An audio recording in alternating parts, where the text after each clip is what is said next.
পঙ্গু হাসপাতালে July August গণঅভ্যুত্থানে আহতদের চিকিৎসার খোঁজ খবর রাখছেন সহকর্মী মাইনুল মারুফ। যুক্ত হচ্ছি তার সাথে।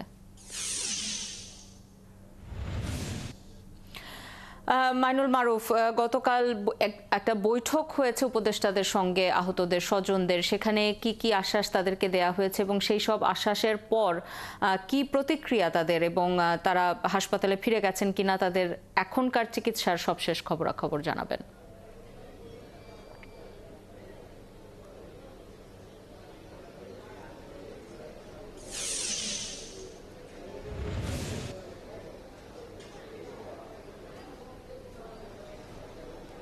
জুলাই অভ্যুত্থানে ইতোমধ্যে পেরিয়ে গেছে 101 দিন, তবে এখনো কিন্তু হাসপাতালে কাতরাচ্ছেন আহত রোগীরা।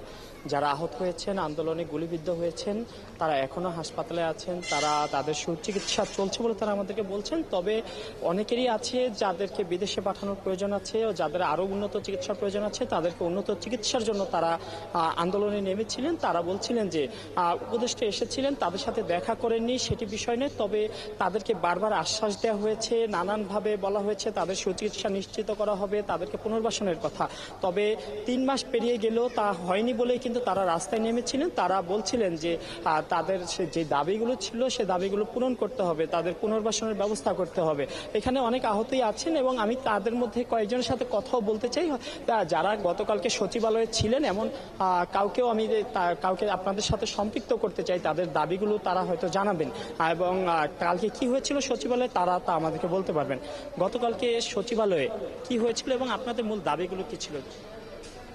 আমাদের মূল দাবি ছিল এক নম্বর ছিল আমাদের উন্নত ট্রিটমেন্ট, এবং 2 নম্বর দাবি ছিল যে কর্মসংস্থান, ঠিক আছে, এবং মাসিক একটা ভাতা তাদের পঙ্গু হয়ে গেছে, এবং আমরা যেন সারা বাংলাদেশে ফ্রি ট্রিটমেন্ট পাইতে পারি সেজন্য আমাদের একটা কার্ড, এমন একটা কার্ড করে দেওয়া হোক, সেটা দেখাইলে যেন আমরা তাড়াতাড়ি ট্রিটমেন্ট পাই। এবং যে সাইদুর রহমান স্যার আছে, উনি বলছে যে আমাদের যারা গুলি লাগছে আমাদের, তারা তাদের অবশ্যই মানসিক ট্রমায় ভুগতেছে আমরা, ঠিক আছে, সেই জন্য তারা একটা হসপিটাল করতেছে, যে হসপিটাল 2 দিনের ভিতরে সেটা সেই জায়গা তাদের মানসিক ট্রমা থেরাপি দেওয়া হবে। জি, যেমনটা বলছিলেন যে তারা মূলত গতকালকে আমরা দেখেছি যে সচিবালয়ে যে প্রতিনিধিরা গিয়েছিলেন আহতদের মধ্যে, তারা 7টি দাবি উপস্থাপন করেছিলেন, যেখানে তাদের মূল যেই চাওয়াটা ছিল সেটা হচ্ছে রাষ্ট্রীয় সম্মান, পুনর্বাসন। এবং তারা যে গতকাল বা গত পরশু দিন তারা যে আন্দোলনে নেমেছিলেন, তাদের সেইখানেও কিন্তু আন্দোলনের অন্যতম কারণ ছিল তাদের পর্যাপ্ত সম্মান বা রাষ্ট্রীয়ভাবে তাদের যে সম্মান দেওয়ার কথা তারা পাননি বলেই কিন্তু তারা আন্দোলনে নেমেছিলেন। এবং আমি আরেকজন আহতের সাথে কথা বলতে চাই, যিনি জুলাই অভ্যুত্থানে আহত হয়েছিলেন, এবং তিনি তার কাছ থেকে শুনবো তার দাবিগুলো এবং কি কি পেয়েছেন এখন পর্যন্ত, আপনার কি চাওয়া আছে। আসসালামু আলাইকুম, সাদাত হোসেন খান মিশন। আমি চাওয়ার মতো মনে করেন আমাদের যে 3টা দাবির কথা বলছি আমরা, ওইটাই আমাদের মুখ্যম চাওয়া। এরপরে আরও কিছু অ্যাড করে দিছে সরকার, এই উপদেষ্টার মণ্ডলী যারা আছে।